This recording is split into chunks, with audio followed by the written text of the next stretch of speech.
joined by Muniba to speak today about two cases, very significant cases brought by small-scale fishers in South Africa over the last year. In these cases, small-scale fishing communities, first on the wild coast of South Africa and then on the west coast, took on corporate giants and won.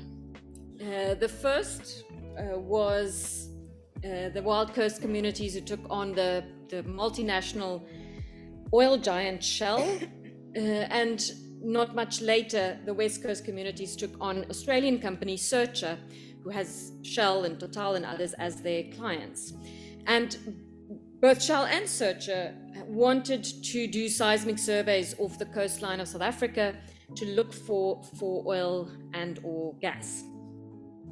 And the fishers wouldn't have it. When in November last year, 27th of November last year, I got a phone call to say that fishers on the wild coast saw on Facebook that Shell was about to start blasting the ocean right off their coastline to look for oil and gas. We were able to very quickly put together a court case, because it had to be done very quickly, in order to try and stop Shell. And I think it's important to note that we, before the small-scale communities went to court to stop Shell, another group went to court to try and do it. They weren't small-scale fishing communities.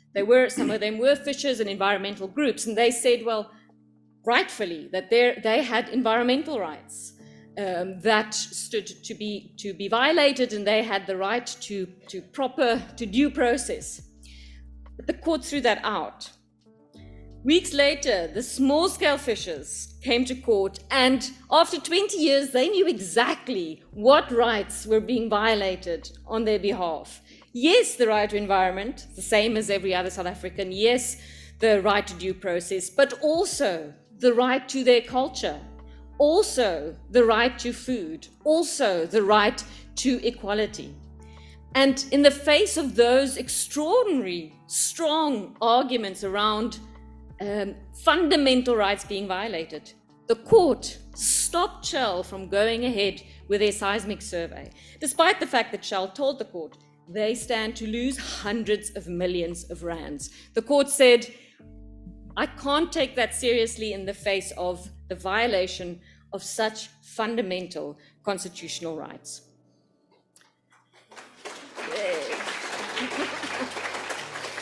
Soon thereafter, Christian Adams, sitting over there, and others contacted us. I mean, it was weeks later. It was very early in January, because we heard that Searcher, an Australian company, was about to do exactly the same thing on the west coast of South Africa. And in the same way, the west coast communities stopped Searcher successfully based on these fundamental rights that they had developed. I just want to say one thing, however, I want to add one thing before I finish on the Searcher case, which I personally have found one of the highlights of my career. We often talk about the importance of local knowledge, and we've heard it all day today. And very often we say local knowledge, and we are in favor of local knowledge, but when it comes down to it, we really struggle not to trust the scientists. So in the Searcher case, this Searcher had massive environmental reports from scientists. They were weak, but they were long, talking about the possible impact on fisheries. Of course, they didn't understand small-scale fisheries, so they didn't even know that they would be impacted. But what emerged was this crucial species called snook, which is the central species for communities up and down the west coast. And Searcher said, we won't get in the way of the snook. Snook, we know this is what the scientists say, this is how snook travels. And I took statements from Christian and other fishers up and down the coast, many of them here today, and they kept explaining how the snook runs, and it kept bugging us because it didn't make sense in comparison to what the scientists were saying. And we didn't quite know how to use it in the court case against Searcher. And lo and behold, shortly before our papers were finally filed, we came upon, a scientist came upon a study about snook, by far the most recent study about snook, and really the first time that any scientist had gone and tagged snook and really tried to understand how snook moves. And I quietly think it's because snook is not seen as a high-value species, so no one ever bothered to really understand snook. And would you believe it? This scientist proved that everything our fishers had been saying was true. Thank you.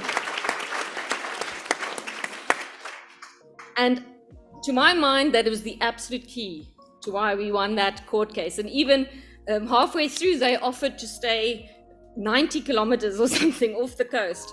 And our fishers could still, they knew what was happening where Searcher wanted to go. And that, that was really why we won that case.